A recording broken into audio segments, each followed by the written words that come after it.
नमस्ते दोस्तों, एक बार फिर आपका स्वागत है आपके अपने इस यूट्यूब चैनल पर, जिसमें आज हम पढ़ेंगे अर्थशास्त्र। अर्थशास्त्र 11 की पुस्तक और साथ में सांख्यिकी के 6ठे अध्याय परिक्षेपण के माप का भाग 5 आज हम पढ़ेंगे। अर्थशास्त्र के पिछले वीडियो में हमने पढ़ा था मानक विचलन।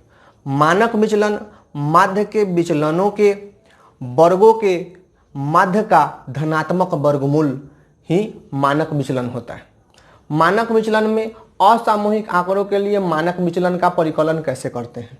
तो असामूहिक आंकड़ों के मानक विचलन का परिकलन हम 4 तरीकों से कर सकते हैं।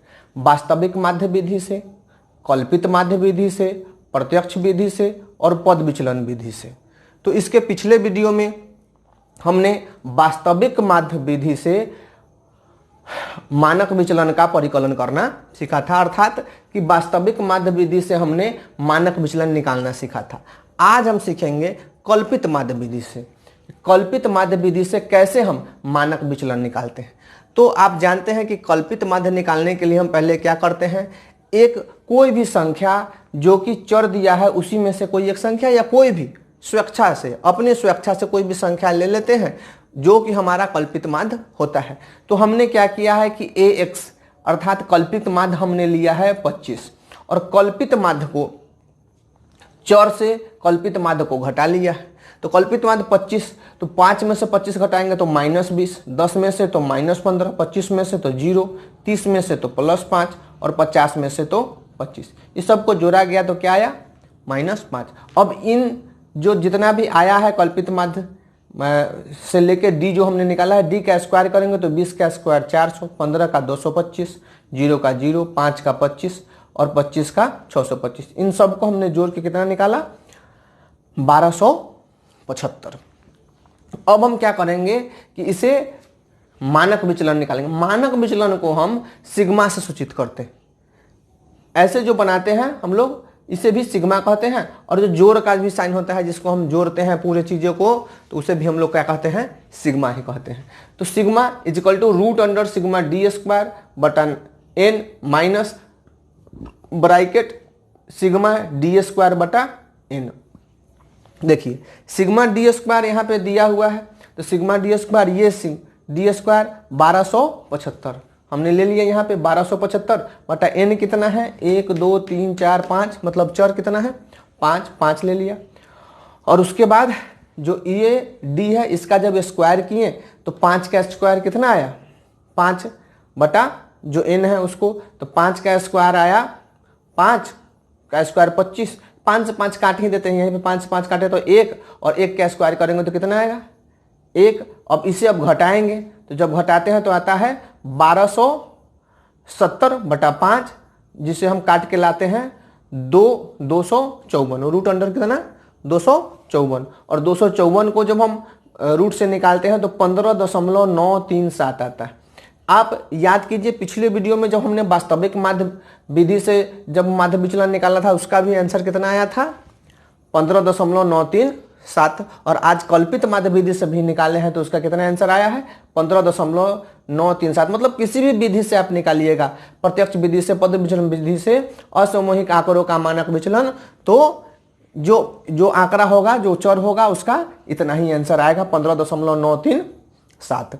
जैसे हम देख लेते हैं प्रत्यक्ष विधि से। प्रत्यक्ष विधि में क्या करते हैं कि हम कोई विचलन नहीं लेते हैं, जो भी चर दिया हुआ है उसी का स्क्वायर कर लेते हैं। तो 5 है, 5 का स्क्वायर 25, 10 का 100, 25 का 625, 30 का 900 और 50 का 2500। इन सबको जोड़ लिया, सबको जोड़ के आया 4150, और इन सबको जोड़ा तो 120।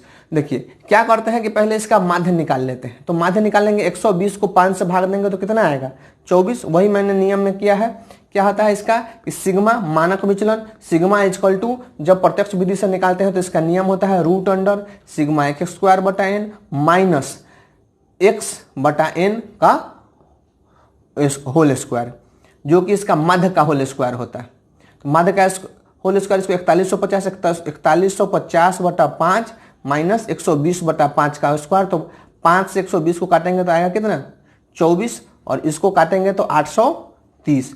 24 का स्क्वायर करेंगे तो आएगा 576। 576 को जब 830 में से घटाते हैं तो आता है 254, रूट अंडर 254 आया, और इसको जब निकालते हैं तो 15.937, अर्थात जितना यहाँ पे आया था किस विधि से, प्रत्यक्ष विधि से जितना आया उतना ही कल्पित माध्य विधि से, उतना ही वास्तविक माध्य विधि से। अब देखते हैं पद विचलन विधि से। पद विचलन विधि क्या है कि हम एक मान ले लेते हैं समापवर्तनांक 5, जिससे ये संख्या पूरी तरह से सब संख्या कट जाए, पूरी तरह से संख्या कट जाए। तो 5 लेते हैं, 5 से जब सबको काटा गया है तो 1, 2, 5, 6 और 10 इन सबको जोड़ा गया तो कितना आया 24, ये अपवर्तनांक के लिए। अब इसका हम निकाल लेंगे माध्य, इसका माध्य निकाल लेंगे तो क्या होगा कि माध्य निकालते हैं 4.8 आता है। अब जो भी संख्या है, जो भी ये चर आया है हमारे अपवर्तनांक से घटा के, तो वो उससे उसको घटा लेंगे। तो 4.8 आया तो 1 में घटाएं तो -3.8, 2 से तो 2.8 माइनस में, 5 से अगर घटाए हैं तो प्लस 0.2, 6 से घटाए हैं तो 1.2, 10 से घटाए हैं तो 5, इन सबको जोड़े तो कितना आया 0। अब इनका स्क्वायर कर लिए, स्क्वायर किए तो 3.8 का 14.44, 2.8 का 7.84, 0.2 का 0.04, 1.2 का 1.44 और 5.2 का 27.04, इन सबको जोड़ा तो 50.80। इसका क्या नियम होता है पद विचलन विधि में कि sigma equal to root under sigma d square बटा एन गुने सी। सी क्या है, वही समापवर्तनांक है जो हमने 5 माना है। और 50.80 को 5 से भाग दिया तो 10.16 गुने 5, जितना आया उनको गुना किया और जो संख्या इसका निकल के आया तो फिर इसका भी आंसर कितना आया 15.937।